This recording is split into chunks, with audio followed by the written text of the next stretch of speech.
मतलब पदवी को नहीं स्वीकार किया, पदवी पर जो श्रम करना चाहिए वो सारा श्रम ठाकुर जी ने किया। ऐसा वर्णन आता है कि द्वारिकाधीश रोज शाम को निकलते हैं, पूरी द्वारिका में भ्रमण करते हैं, और जब जाते हैं तो इतना प्रेम भर के, स्नेह भर के पूरी द्वारिका नगरी को देखते हैं कि उनकी दृष्टि मात्र से सब आनंद में आ जाते हैं, सब प्रसन्न होने लग जाते हैं, पूरी नगरी में भ्रमण करते हैं। ऐसे हमारे द्वारिकाधीश ग्रह के लिए समय, राज्य के लिए समय, मित्रों के लिए समय, संतों के लिए समय अलग से ही निकाल के रखते हैं, अपनी नित्य क्रिया के लिए समय। आज भी द्वारिकाधीश संध्योपासन करते हैं नित्य। इसलिए मैं कह रहा हूं, संसार में जितने भी गृहस्थाश्रमी हैं सबके लिए गुरु घर है द्वारिका। आओ, आकर के प्रणाम किया करो, और बस द्वारिकाधीश से यही मांगो कि हे द्वारिकाधीश, जैसे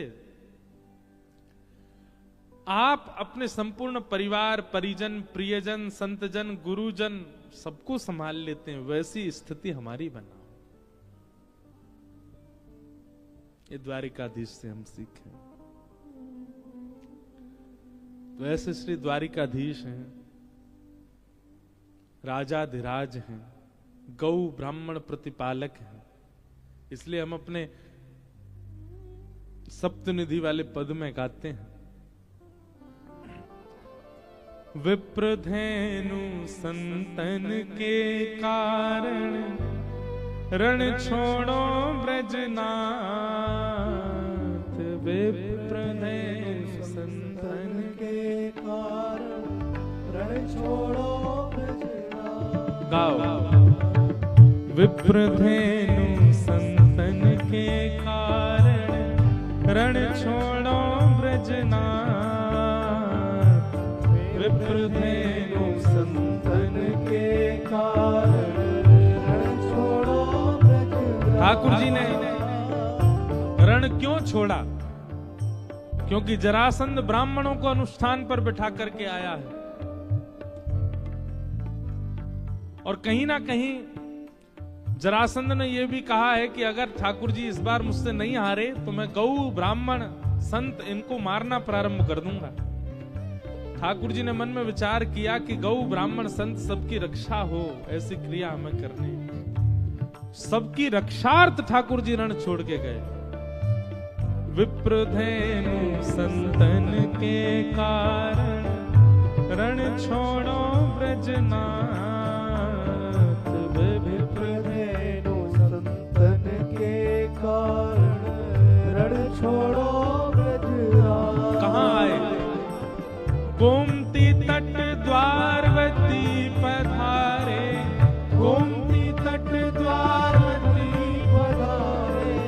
गोमती तट द्वारवती पधारे। गोमती तट द्वारवती पधारे। कहलाए द्वारिका नाथ। वृंदावन मेरो वृंदावन।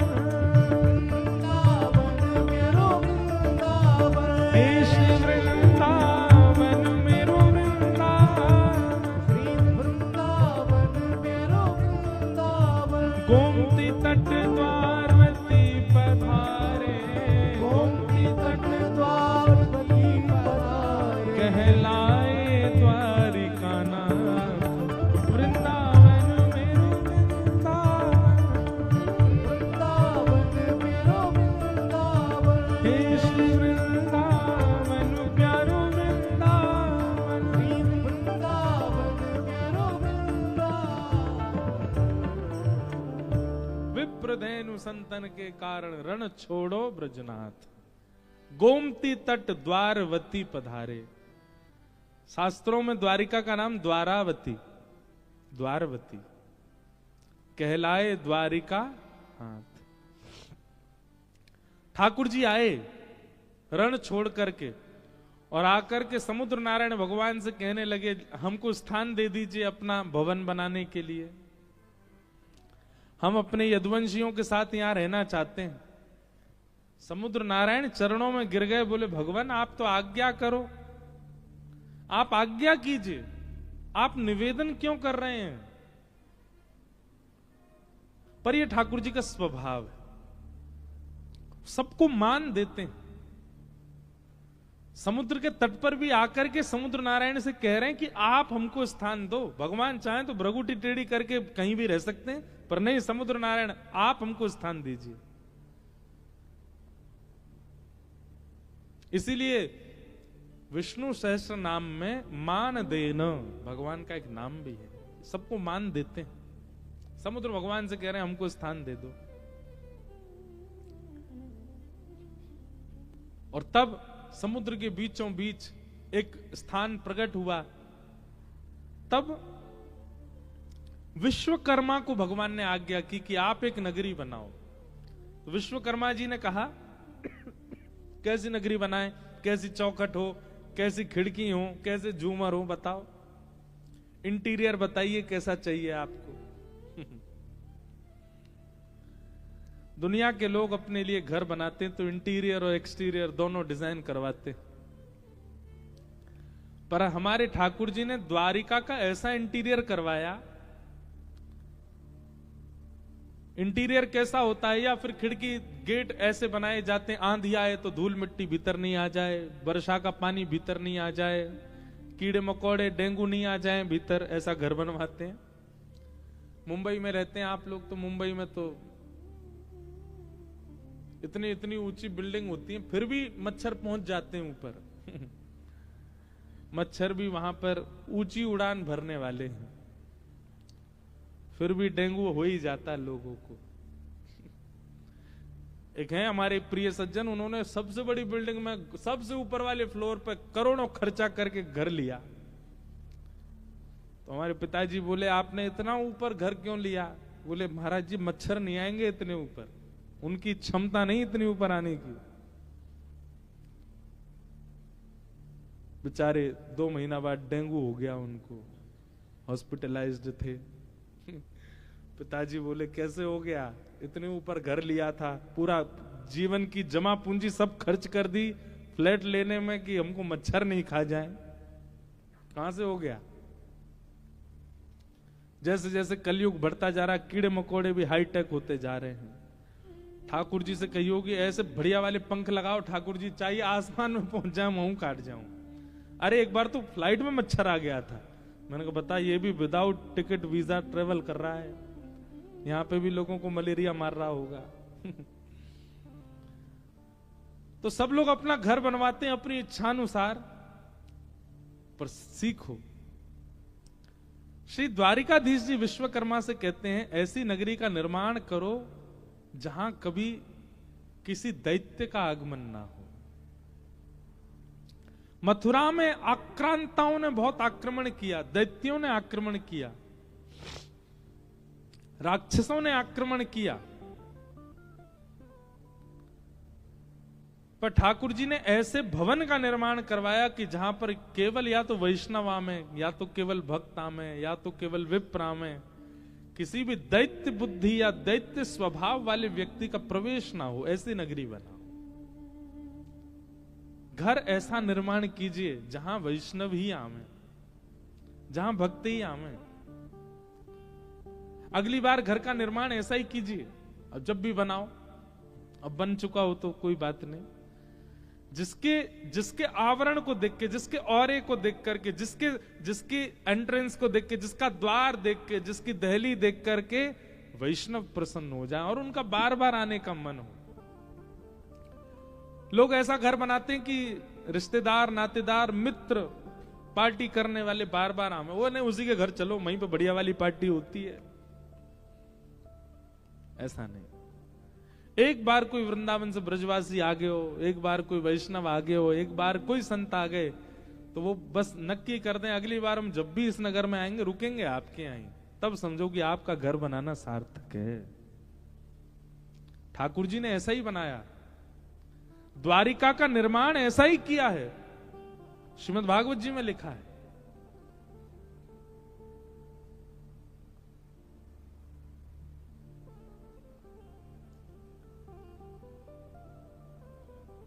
अवासीत नारदो भिक्षणम कृष्णोपासन लालसा। गोविंद भुज गुप्तायाम द्वारवत्वाम कुरुद्वह। अवासीत नारदो भिक्षणम कृष्णोपासन लालसा। नारद जी का नाम तो सबने सुना ही है। कहते हैं द्वारिका का निर्माण होने के बाद नारद जी फिर ब्रह्मलोक में नहीं रहते, नारद जी वैकुंठ में नहीं रहते, नारद जी किसी और तीर्थ में नहीं रहते, द्वारिका में ही रहते हैं बस। नारद जी हों, बड़े बड़े ऋषि हों, बड़े बड़े संत हों, बड़े बड़े महापुरुष हों, ये सब द्वारिका में ही रहते हैं। और क्यों रहते हैं? बोले द्वारिका में सबको इतना सुख मिलता है, सुबह उठते ही ठाकुर जी पांचजन्य शंख बजाते हैं तो ठाकुर जी के शंखनाद की ध्वनि मिलती है। जैसी ध्वनि आती है वो ध्वनि ऐसी लगती है मानो जैसे वृंदावन के किसी कुंज बीथिन में ठाकुर जी वंशी बजा रहे हों। वो प्रेम उन्माद प्रकट करने वाली ध्वनि, सबसे पहला सुख। दूसरी बात, यहां भोर होते ही, इसका नाम द्वारिका क्या है? द्वारी द्वारी कम ब्रह्म। किसी भी घर का द्वार खोलो, द्वार खोलते ही सामने ब्रह्म का दर्शन होता है। मतलब द्वारिका के लोग जब अपने घर के द्वार खोलते थे तो कहीं ना कहीं से ठाकुर जी दिख ही जाते थे। पूरे नगर में भ्रमण करते ठाकुर जी। द्वारिका की एक विशेष बात है कि यहां पर ठाकुर जी किसी वाहन पर नहीं घूमे।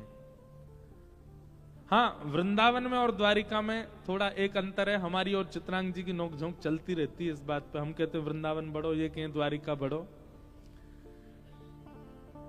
वृंदावन में भी ठाकुर जी विचरण करते हैं, द्वारिका में भी ठाकुर जी विचरण करते हैं, पर वृंदावन में विशेषता क्या है? वृंदावन में ठाकुर जी पादुका नहीं पहनते, बिना पादुका के अपने अनावृत चरणों का स्पर्श देते हैं पृथ्वी को। ब्रह्मण ठाकुर जी द्वारिका में भी करते हैं पर पादुका पहन के करते। अब भी पहन रखे होंगे, अब तो मोजा भी पहन रखे होंगे, जबकि यहां सर्दी है नहीं, ऐसी चल रहा है। लेकिन हमारो लाला ब्रज को ही है ना, नेका दुआ को सर्दी तो लगे ही है। तो द्वारिका में ठाकुर जी भ्रमण करते हैं और उस भ्रमण में नित्य ठाकुर जी का दर्शन हो जाता है। इसलिए नारद आदि ऋषि संत ये लोग कहीं और नहीं रहते हैं, ये सब द्वारिका में ही रहते हैं। और द्वारिका में क्या करते हैं? बोले कृष्णोपासन लालसा। किसी ना किसी भाव से दर्शन हो जाता है ठाकुर जी का। एक और बात, जितने भी संत रहते हैं द्वारिका में, ये सब लोग भिक्षा लेने जाते हैं। भिक्षा लेने वाले संत द्वार पर जाते हैं, मंजीरा बजा कीर्तन करते हैं, भीतर से कोई माताएं बहनें लाएंगी प्रसाद, वो झोली में ले जाते हैं, उसी को पाते हैं। अब तो ऐसा नहीं होता, मुंबई में तो होता ही नहीं होगा, पर हमारे वृंदावन में आज भी होता है। भिक्षा मांगते हैं संत जन, मधुकरी मांगने आते हैं। तो द्वारिका में जितने भी संत रहते हैं ये स्वयं भोजन थोड़ी बनाते हैं, स्वयं चूल्हा थोड़ी सिद्ध करते हैं, सब भिक्षा याटन करते हैं। पर द्वारिका की विशेषता यह है कि यहां पर किसी अन्य के घर से भिक्षा नहीं मांगी जाती, सब जाते हैं केवल द्वारिकाधीश के घर। लंबी लाइन लगती है संतों की, और सब कीर्तन करते मंजीरा बजा के भिक्षा दे दो, और भिक्षा लेके कोई और नहीं, स्वयं द्वारिकाधीश आते।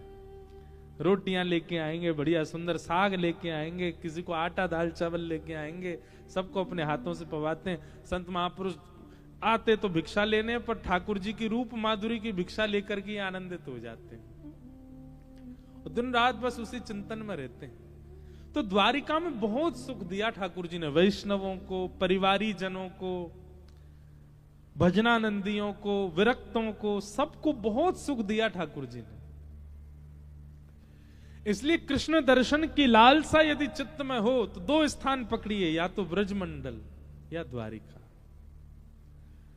आपको साधना सिद्ध करनी है तो आप बद्रीनाथ जाइए, आपको तप सिद्ध करना है तो बद्रीनाथ जाइए, आपको भजन सिद्ध करना है, आपको भोजन सिद्ध करना है तो आप जगन्नाथपुरी जाइए, आपको परिक्रमा सिद्ध करनी है, अपना कोई योग बल सिद्ध करना है तो दक्षिण के मंदिरों में जाइए। पर आपको केवल और केवल कृष्ण प्राप्ति की भावना है तो या तो द्वारिका आ जाओ या ब्रजमंडल आ जाओ, या तो उस स्थान पर जाइए जहां से ठाकुर जी की लीला प्रारंभ हो रही है, ब्रज वृंदावन। या फिर उस स्थान पर आइए जहां ठाकुर जी अपनी लीला को विश्राम देते हैं, श्री द्वारिका। ये दो स्थान। मीराबाई, भक्तिमती मीराबाई ने जीवन भर ठाकुर जी को भजा, पर उनको भगवत प्राप्ति द्वारिका में ही हुई। नरसिंह मेहता, उनको भगवत प्राप्ति श्री द्वारिका में ही हुई। कितने महापुरुषों के ऐसे नाम हैं जिनको द्वारिका में ही दर्शन हुआ है ठाकुर जी का। इसलिए द्वारिका अति श्रेष्ठ है। ऐसी द्वारिका को हम बारंबार प्रणाम करते हैं, बारंबार वंदन करते हैं। तो ये नित्य की द्वारिका के प्रसंगों से कुछ कुछ प्रसंग लीजिएगा और याद रखिएगा, उद्देश्य केवल प्रेम है, पुण्य नहीं। उद्देश्य केवल प्रेम है, तप नहीं। उद्देश्य केवल प्रेम है। उस प्रेम के भाव से ही आप कथा सुनिए, उस प्रेम के भाव से ही द्वारिका में रहिए। क्या पता इन 7 दिनों में वही शंख चक्र सुदर्शन धारी चतुर्भुज रूप धारी श्री ठाकुर जी आपको द्वारिका की किसी गली में। अच्छा, एक चीज आपने देखी, अभी हम नाथद्वारा से आ रहे हैं, ठाकुर जी जहां भी विराज रहे हैं, ऐसा हो ही नहीं सकता कि वहां सकरी गली ना हो। आप नाथद्वारा चले जाओ, वहां पे भी छोटी छोटी गली। आप द्वारिका आ जाओ, यहाँ पे भी छोटी छोटी, और देखो जहां पे भी ठाकुर जी विराज, गैया जरूर मिलेगी।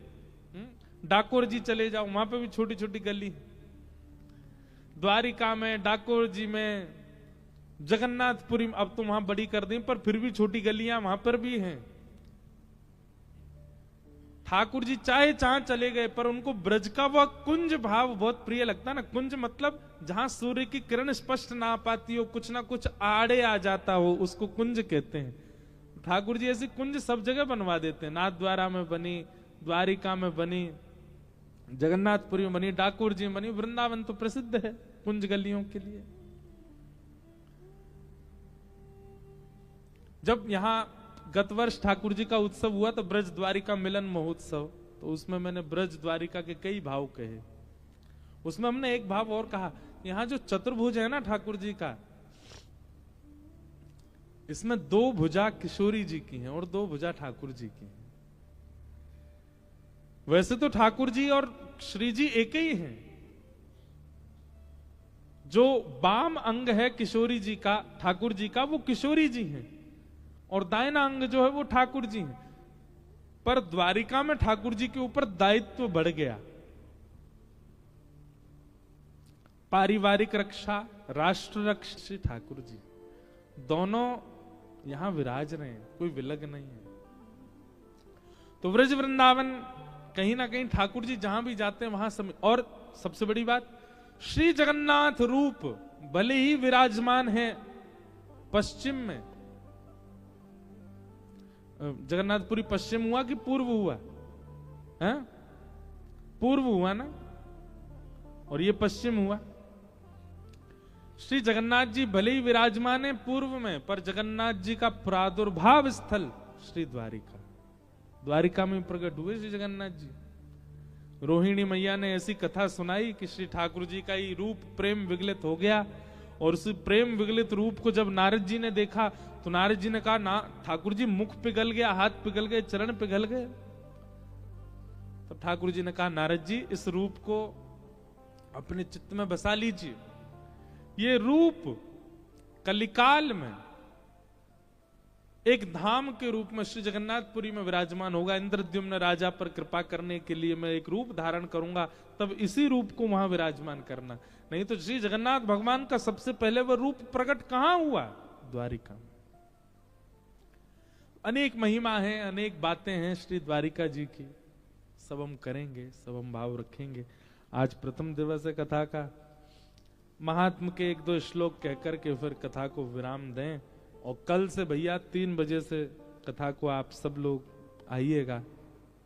हमारा तो एक भाव और था, हम हर बार द्वारिका आते हैं बंधे ही रह जाते हैं कथा के भाव में। पहली कथा करी तब भी हम बंधे रहे, फिर लाल जी का उत्सव किया तब भी निकल नहीं पाए। ऐसे एक भाव था कि इस बार कथा हम सुबह के सत्र में करें ताकि पूरे दिन डोलें, सब जगह जाएं, दर्शन करें, बेट द्वारिका जाएं, द्वारिका जी जाएं, नागेश्वर जाएं, एक दिन सोमनाथ भाग जाएं। पर अब जैसे बंग जी की और पूरे परिवार का मन होगा वैसे करेंगे। उनका मन होगा कि नहीं सुबह ही कर, शाम को कर तो शाम को करेंगे, फिर सुबह भागा करेंगे। पर रुकने वाले तो नहीं है इस बार। हमको द्वारिकाधीश जी का खूब सुंदर दर्शन करना है, सब जगह जाना है। तो जैसा क्रम रहेगा, ये समय भी हमारे लिए उपयोगी है, सुबह वाला भी उपयोगी, जो आप लोगों को उचित लगेगा वैसा समय। लेकिन कल का समय 3 बजे से ही है, तो कल तो आप 3 बजे ही आना। फिर अगर कुछ परिवर्तन करना होगा तो हम बता देंगे। भगवान ने यहाँ पर कई बाल लीलाएं भी की हैं द्वारिका में, उन सब का भी उद्घाटन करेंगे कथाओं में। ठाकुर जी कभी कभी चोरी करवे को मन भयो है। ठाकुर जी ने रास विहार भी किया है। ठाकुर जी ने कई मधुर भावों को भी प्रकट किया है। अब आदत तो ब्रज की रहेगी, भले ही गुजरात में आ जाएं बदल थोड़ी जाएंगे। भाव तो सब ब्रज के ही रहेंगे ठाकुर जी। भले ही गुजरात वाले, गुजरात में इतना मिष्ठान भोजन ही तब से प्रारंभ हो गया जब से ठाकुर जी आए यहाँ पे। जब से हमारे मीठे मीठे ठाकुर जी आए तब से यहाँ के सब प्रसादियों में मिष्ठान ही। अच्छा एक बात और बताएं, हमारे ठाकुर जी आए, अब थोड़ी न खिंचाई करें द्वारिका वालों की, वैसे तो एक ही बैठे हैं यहाँ पे।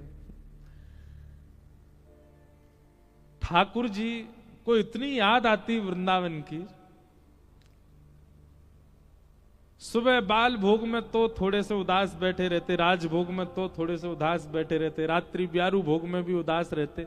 इसलिए गुजरात के लोगों ने सोचा इनको कैसे प्रसन्न किया जाए, इसलिए सब्जी में भी मीठा, दाल में भी मीठा, रोटी में भी मीठा, छाछ में भी मीठा, सब में मीठो मीठो डालो कि ठाकुर जी पिए तो नहीं प्रसन्न तो हो जाएंगे।